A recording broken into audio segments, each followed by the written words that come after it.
Hi, in this video I will show you how you can enable or disable the dark mode in your Google Chrome browser. To do so, we have to just go to this lower right corner at the bottom. You will see customize Chrome. Just click on it and you will get three options like dark and device. My one is set to device. So it basically what it does is that whatever theme I have in my system, and that is Windows system, that it will use same for your Google Chrome.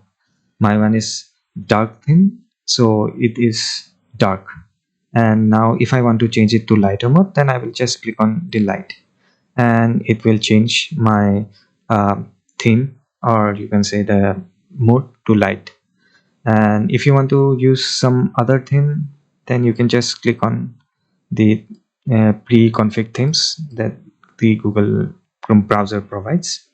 Or else if you want to go back to your dark mode, just click on the dark mode, and that's it.